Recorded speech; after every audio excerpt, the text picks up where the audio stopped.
Hello class and welcome to Arithmetic Time. Let's review and sharpen some skills.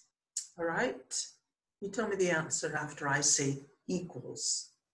36 divided by 9 times 2 divided by 4 times 7 divided by 7 times 9 divided by 3 times 2 equals, who got it first? Did you say 12? Good job. 48 divided by 8 times 2 divided by 4 times 2 divided by 2 times 3 minus 6 times 2 equals. Did someone say 6? If so, you are correct. 39 minus 9 divided by 6 times 2 plus 20 divided by 5 plus 6 divided by 6 times 6 equals. And who said 12? You are correct. One more, 24 divided by 6 plus 2 times 2 divided by 2 times 4 divided by 2 minus 6 times 3 equals 18 is the correct answer. Give yourself a pat on the back if you got that one correct, as well as, is there anyone who got all of those right? Super job. If you were able to do it when, at the time that I said, and you didn't get lost, that's easy to do, isn't it? Well, who remembers their terms? Did you see the answer just now? Who remembers their term? Outside the division box. See that?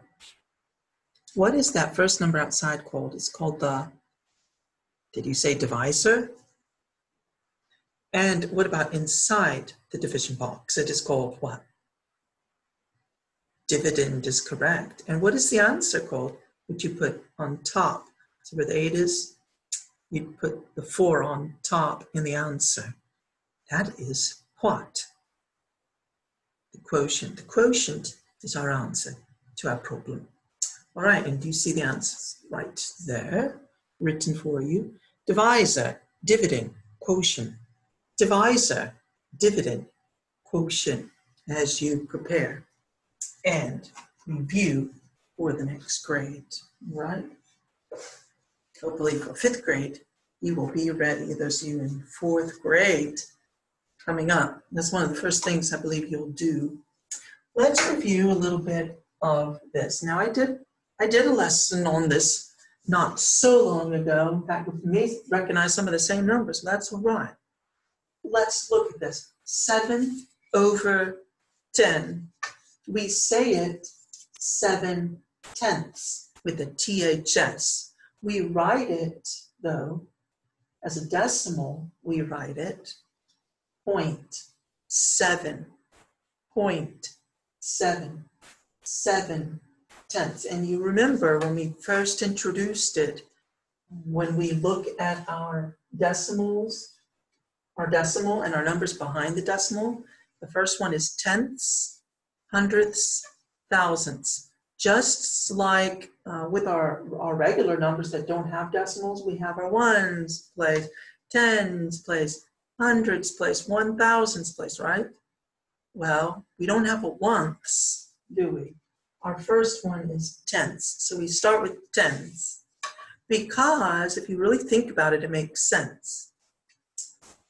The decimal system, and particularly when we think of the metric system, it's based on the number 10. There's tens, there's hundreds, there's thousands. Think of a kilo, hecto, milli, centi. They're all based on the number 10s. They have zeros. And so we start with 10, all right? We start with our tens place. I hope you understand that.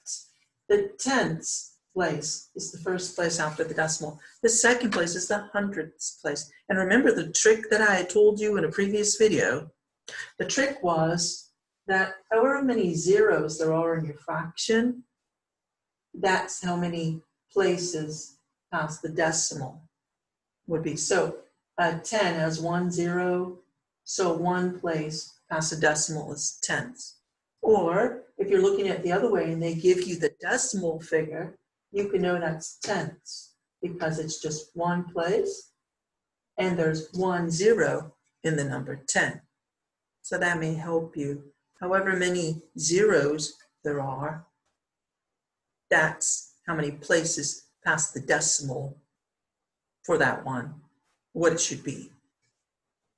Again, there's 2 zeros in 100, therefore tenths, hundredths, 2 places past the decimal. So we have 13 hundredths, 13 hundredths. We have another one. We say this number 239 thousandths. You see that? Notice you see the number 239 written there. I hope you can see that. I see a bit of a glare, but hopefully you can make that out. 239 thousandths. Why? Tenths, hundredths, thousandths when we write it as a decimal. Tenths, hundredths, thousandths, and the number is just 239 thousandths. Notice as a fraction, notice as a decimal. Let's go to the next one. 79 thousandths. Now, is there something wrong there? We should say 7,900, not 79,000. I said it wrong, didn't I? Tenths, hundreds. I was thinking of 3 places past the decimal, wasn't I? 2 places is tenths, hundredths. So 79 is the numerator, 100 is the denominator. Why? Because there's 2 places past the decimal, and we've memorized tenths, hundredths, thousandths in that order. Or there's 2 zeros in the 100, therefore there's 2 places past the decimal. We say hundredths. Notice the THS at the end of the word instead of hundreds or tens, as we would with just numbers that don't have decimal points, just as those are. We have a THS though, don't we, on these? That's something different. All right. Notice this one, 3 thousandths. Notice how we write it. Tenths, hundredths, thousandths. Tenths, hundredths, thousandths. Why is it thousandths with the THS? Because it's with the decimal point. We put the THS after the word or on the end of the word, right? Thousand. There's 3 zeros in thousand, so 10, 100, 1,000. There's 3 places past the decimal. Now this one's interesting. Remember to put the zeros in there because we can't have a thousandths without having 3 places. But we can't write 3 with zeros after it because that'd be 300 thousandths, right? And we don't want that. We want 3 thousandths. So we just put our 3. Our 3 is the numerator. 1,000 is the denominator. Is how we would write it that way. It depends on which way they give it to you in your book. So in other words, if they give you the decimal point, you should know, okay, I'm going to write a 3 in my numerator, and there's 10th, 100 thousandths. I'm going to put 1,000 in my denominator. If they give you 3 thousandths, you should be able to write decimal point. And since there's 3 zeros, there's 3 places. I have to have 3 places, even though the number 3 only has 1 place. I need 2 more places. So put zeros before the 3, not after the 3, or that would be the number 300. 300 thousandths. Let's do this one. If they give you the decimal point 137 thousandths, tenths, hundredths, thousandths, memorize the order, and you'll just write the number in the numerator, and then whatever the place is, you write that number. It's in the thousandths place, you write 1,000 in the denominator. Now here's 1. 0.1 is what? Tenths. It's in the tenths place, right? So we write 1/10. 1/10, right? Now for this one, if you were to write it in numbers, we'd say 1/10. Now, anything over 1, we say has an S on the end of it. So that's how you would do that.